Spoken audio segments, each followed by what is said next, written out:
Subcommittee on Crime, Terrorism, and Homeland Security and Investigations will come to order without objection. The chair is authorized to declare recesses of the subcommittee at any time. We welcome everyone to today's hearing on combating crimes against children. And I will recognize myself for an opening statement. Then I will recognize a gentleman from Michigan. Then the chairman of the full committee, if he is able to make it. And then we will begin our questioning. So I want to thank each of you for being up here today. Today's hearing addresses one of the most difficult issues for people of good conscience to contemplate: the exploitation of society's most innocent and vulnerable, which would be our children.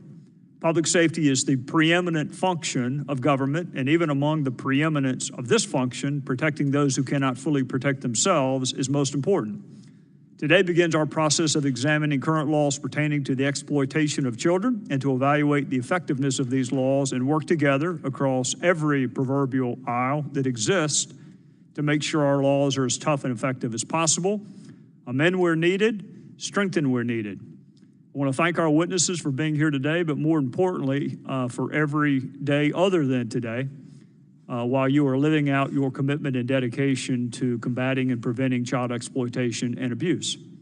No longer is it simply physical proximity that puts our children in danger. The internet and other things have created an alternative world where sex offenders can easily and sometimes surreptitiously exploit our children through just a few strokes on a keyboard.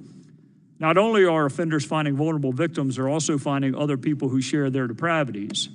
These online communities embolden predators, leading to even more egregious and criminal behavior. The images being produced and distributed on the internet today target even younger children, including infants, with ever more graphic images. Over the past decades, Congress has enacted a number of laws to protect children from exploitation. In 1984, Congress established the creation of the National Center for Missing and Exploited Children, a nonprofit organization to help prevent child abduction and sexual exploitation, to help find missing children and to assist victims and their families. Well, Mr. Chairman, notwithstanding that, I am very pleased that you're holding this hearing, and I thank you for the opportunity to say a few words about it. It's a very important hearing on combating crimes against children. Much progress has been made over the past few decades in preventing, investigating, and prosecuting child exploitation crimes, but there is still work to be done. The Bureau of Justice Statistics once reported that 67% of all victims of sexual assault reported to law enforcement agencies were juveniles under the age of 18. 34% of all victims were under age 12. These statistics are unacceptable and are especially frightening in light of the fact that most child sexual abuse goes unreported. It is for this reason we must remain vigilant in protecting the most vulnerable and innocent victims of crime. Sex offenders will often go to great lengths to get close to children, to gain their trust, and then take advantage of their naivete. That is why it is important that organizations that serve children and which are meant to provide children with mentors can be sure their volunteers and employees do not have a history of predatory behavior. I commend the work of Congressman Bishop and Schiff in introducing the Child Protection Improvements Act, which will give these organizations quick and affordable access to information in FBI databases when conducting background investigations. Thank you, Chairman Gowdy and Ranking Member Conyers. I'd like to thank you for inviting me to appear before this subcommittee. Child abuse, child exploitation, child sex trafficking, child molestation, child pornography. They all sound a bit clinical for what really happens to children victimized by sex offenders. It is often the forcible rape of little boys and little girls. These acts of violence are captured on film, in stills, and on video. The images themselves encapsulate the crime scene and are the permanent evidence of the crime, the humiliation, the pain, and often the guilt and shame of the child victim. The first trial of my career was of just such a victim, of just such a criminal. A father spent the first 10 years of his precious daughter's life sexually assaulting her, even when she was in diapers. An adorable red-haired little girl we met after she waited years for someone to prosecute her case and save her from her father. Looking into her eyes, I promised her justice.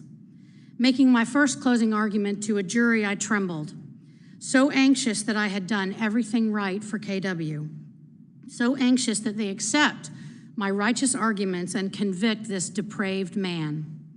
Terrified, really, that they would not convict him and that KW would have to go back to him and endure his assaults. The jury convicted him, and he was sentenced to 50 years in prison. There are so many children who will never get the justice KW did. Child sexual abuse is underreported by as much as 90%. So many children, so much abuse, so much pain, and so many afraid. I used to think the hardest thing I would ever have to do was look into the eyes of a child and listen to her story about being abused. I was wrong. The hardest thing I ever had to do was watch their abuse. Sometimes still photos, sometimes video, sometimes with sound. All heart-wrenching and even now, impossible to forget. I remember all their faces. Sometimes they had a frozen smile. Sometimes they cried. Sometimes they screamed. These images included infants and toddlers, also very helpless. Most of them, I would never learn their names, where they lived, or who was hurting them. The struggle to cope, knowing how many are out there even now, will always be with me. No one who has seen these images is untouched by them. I would like to give my heartfelt salute to those analysts, officers, detectives, agents, and prosecutors who today search for these offenders, rescue these children, and endure these images.